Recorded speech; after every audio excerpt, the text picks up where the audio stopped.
বাংলাদেশ জন্মের পর থেকে সবশেষ দ্বাদশ নির্বাচন পর্যন্ত সিলেট এক আসনে যেই দল জয়ী হয়েছে শেষ হাসিয়া ছিল তাদের মুখেই, অর্থাৎ সিলেট যার সরকার তার। এজন্যই কি বড় দলগুলো নির্বাচনী প্রচারণায় বেছে নেয় পীর আউলিয়ার পণ্যভূমি সিলেটকে? রাজনৈতিক বিশ্লেষকদের মতে রাজনীতির এই মিথ ভেঙে যেতে পারে যে কোনো নির্বাচনে। তবে তো ইতিহাস বলছে বাংলাদেশের প্রথম নির্বাচন থেকেই চলে আসছে সিলেট যার সরকার তার এই ট্রেন্ড।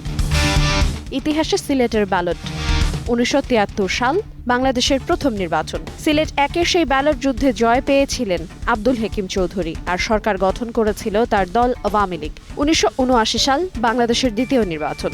সৈয়দ রফিকুল হক নির্বাচিত হন বাংলাদেশ জাতীয়তাবাদী দল বিএনপি থেকে। প্রথমবারের মতো সরকার গঠন করে জিয়াউর রহমানের দল 1986 এবং 1988। পরের দুই নির্বাচনে এই আসন ছিল জাতীয় পার্টির হুমায়ুন রশিদ চৌধুরীর কাছে, আর সেই সময় রাষ্ট্র ক্ষমতা ছিল হুসাইন মোহাম্মদ এরশাদের দখলে। রোজকার সাধারণ খাবার এখন হবে অসাধারণ। প্রাণ স্বাদের মশলা, স্বাদ বাড়ায়, ঘ্রাণ ছড়ায়। 90-এর স্বৈরাচার বিরোধী আন্দোলনের মধ্যে গণতন্ত্র পুনরুদ্ধারের পর 1991 সালের পঞ্চম এবং 1996 সালের ফেব্রুয়ারি ষষ্ঠ জাতীয় নির্বাচনে জয় লাভ করে সরকারে আসে বেগম খালেদা জিয়ার বিএনপি। এই দুই নির্বাচনেই সিলেট থেকে বিএনপির ব্যানারে জয় লাভ করেন খন্দকার আব্দুল মালিক। 1996 সালের জুনের নির্বাচনের মধ্য দিয়ে 21 বছর পর রাষ্ট্র ক্ষমতায় ফেরে আওয়ামী লীগ। সেবার এই আসনটি জেতেন আওয়ামী লীগের হুমায়ুন রশিদ চৌধুরী। এরপর 2001, 2008 এবং 2014 এই তিন নির্বাচনে সিলেটের এই আসন থেকে জেতেন বিএনপির সাইফুর রহমান ও আওয়ামী লীগের আবুল মাল আব্দুল মুহিত। সরকারও গঠন করেছিল তাদের দলগুলো, আর এই দুইজনই ছিলেন তাদের সময় অর্থমন্ত্রীর দায়িত্বে। তখন অনেকে বলতেন শুধু সরকারই নয়, সিলেটে এক আসন ঠিক করে দেশের অর্থনীতি। 2018 এবং 2024 এই দুই সময়ের নির্বাচনে এই আসনে আবুল কালাম আব্দুল মোমেন জয় লাভ করেছিলেন আওয়ামী লীগ থেকে, পেয়েছিলেন পররাষ্ট্র মন্ত্রণালয়ের দায়িত্ব 1973 থেকে 2024। গত 51 বছর সিলেটের ব্যালটে এভাবেই আভাস দিয়ে যাচ্ছে, তাই আসছে নির্বাচনেও মহা গুরুত্বপূর্ণ এই আসন।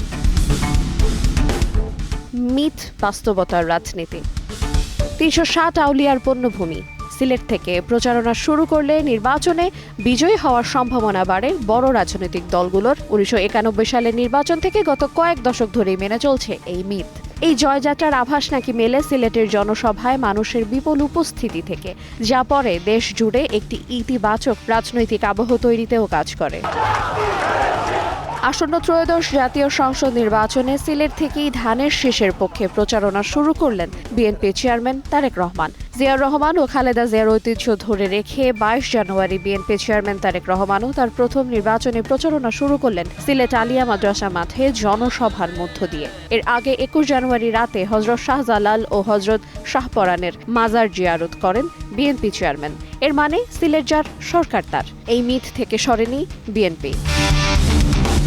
সিলেটে এক আসনে এবার বিএনপি থেকে মনোনয়ন পেয়েছেন প্রয়াত এমপি খন্দকার মালিকের ছেলে খন্দকার আব্দুল মুক্তাদির।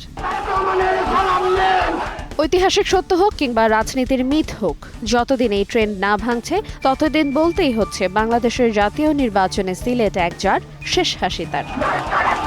সময় সংবাদ, সিলেট।